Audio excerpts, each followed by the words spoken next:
Let me start this video with something important, because what's happening right now in crypto is not as simple as headlines are making it seem. The Cryptocurrency Clarity Act has officially entered the conversation, and on the surface, it sounds like exactly what this industry has been asking for. But behind the scenes, there's tension, disagreement, and some very real friction, especially between two major players, Ripple and Coinbase. And that conflict alone tells us a lot about where this bill is heading, whether it can realistically pass, and what it could mean for XRP and the broader crypto market going forward. Hey guys, welcome back to Whiteboard Crypto Update. In today's video, we will talk about XRP. So be sure to stay focused, as you surely don't want to miss out on this. If you are new to the channel, be sure to subscribe to the channel and turn on post notifications by hitting the bell so you never miss any of our uploads. This video is for educational purposes only. It is not financial advice. Always do your own research before making any investment decisions. Now, let's jump straight into the drama around this Clarity bill, because honestly, this part surprised me more than I expected. When Coinbase first started voicing concerns, I had a strong feeling Ripple would land on the opposite side of the argument, and that's exactly what we're seeing now. Coinbase is publicly signaling that it may pull its support for the Cryptocurrency Clarity Act altogether, and that's not a small statement coming from one of the largest crypto exchanges in the world. Coinbase is clearly frustrated with how this legislation is structured, and what stands out to me is that many other major players in the industry aren't reacting nearly as negatively. When you really dig into Coinbase's objections, everything points back to one core issue. Coinbase wants the ability to offer yield or rewards on stablecoins, but it doesn't operate as a bank, and Coinbase knows that. They know they're not positioned to become a bank anytime soon. Meanwhile, companies like Ripple and Anchorage are moving in that direction and are comfortable operating within a more heavily regulated banking framework. So, from Coinbase's perspective, this bill creates a system where certain players gain advantages that others simply won't have access to. Coinbase is essentially saying, we want to offer these financial products without becoming a bank, and the bill doesn't fully accommodate that vision.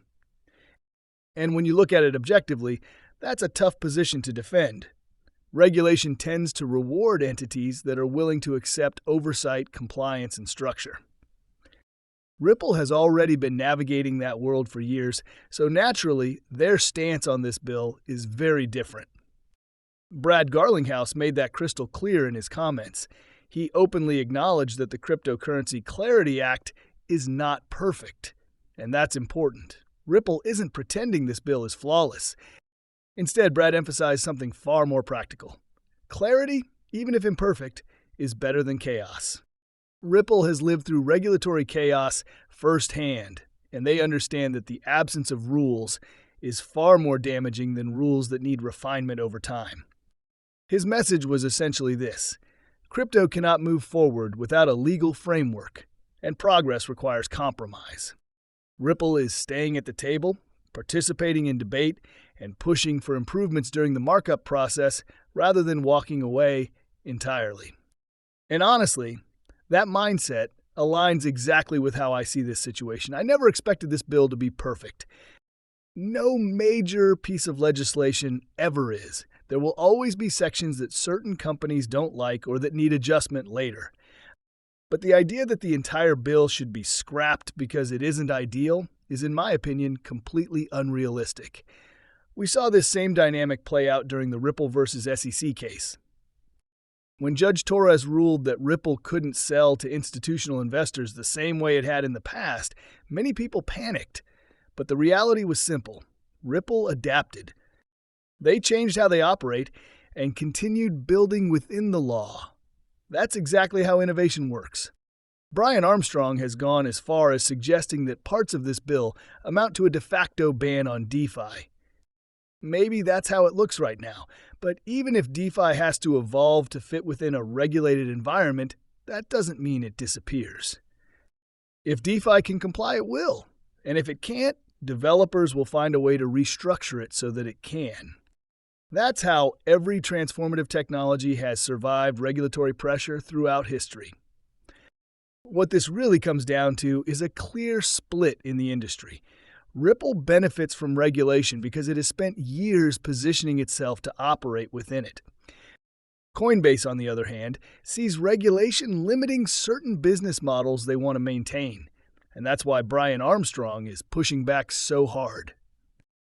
This isn't necessarily about what's best for crypto as a whole, it's about what's best for Coinbase's current structure. Despite all of this noise, I still believe the Cryptocurrency Clarity Act is far more likely to pass than fail. Coinbase stepping back is not enough to derail the entire process. And overall, this bill is still a massive net positive for the crypto market. The argument that no bill is better than this bill just doesn't hold up for me. Passing legislation and improving it later is far more productive than staying stuck in regulatory limbo indefinitely. The fact that Ripple supports this bill, while Coinbase doesn't, actually reinforces the idea that this legislation isn't harmful to crypto, it's just uncomfortable for certain business models. Now, let's shift gears and talk about something that really puts all of this into perspective, a new way of analyzing the XRP rich list. This data was shared recently, and I think it does an incredible job of highlighting just how early we still are. One of the most overlooked signals of opportunity is the fact that we're still actively debating how to regulate crypto. That alone should tell you that this market is in its infancy. Imagine investing in major internet companies back in the late 1990s when regulations were still being written. The people who did that didn't need perfect clarity. They needed patience. When you strip out dust wallets and focus only on meaningful XRP holdings, accounts holding between 1,000 and 500,000 XRP, you're left with roughly 1.2 million wallets. And even if you assume, very generously, that one wallet equals one person, that still means only about 0.01% of the global population owns XRP in any meaningful way. In reality, that percentage is even smaller because many individuals hold XRP across multiple wallets. Think about what that actually means. If you were standing in a room with 7,000 or 8,000 people, statistically, almost no one there would own XRP, or even understand it. That's how early this market still is. This is before mainstream media fully embraces crypto as the backbone of future financial systems. And that's where most people struggle mentally. They have a hard time placing themselves in the position of early adopters because success feels rare or unreachable. But history tells a different story. Hundreds of companies have delivered 100x or even 1,000x returns over time, and many of them were obvious in hindsight. You didn't need insider information to believe smartphones would matter or that e-commerce would dominate retail. You just needed conviction and patience. The same principle applies here. This isn't a lottery ticket. This is a long-term positioning play. The hardest part isn't buying. It's waiting while the market fails to recognize what you already understand. That's exactly where crypto is today. And ironically, that's also where the biggest opportunities exist. As XRP moves higher over time, more people will be priced out, not in. The percentage of humanity with meaningful exposure isn't going to expand, it's going to shrink. In my view, the Cryptocurrency Clarity Act is one of the final puzzle pieces before the next major phase begins. People need to zoom out, recognize how early they really are, and understand that from here, it's mostly a waiting game. And if history has taught us anything at all, it's that when innovation, regulation, and patience finally align, the outcome is already written. Well, guys, that's all we have for you today. What are your thoughts on XRP? Get involved and let us know in the comments down below. If you guys like this video, then be sure to give this video a big thumbs up. Thank you for watching.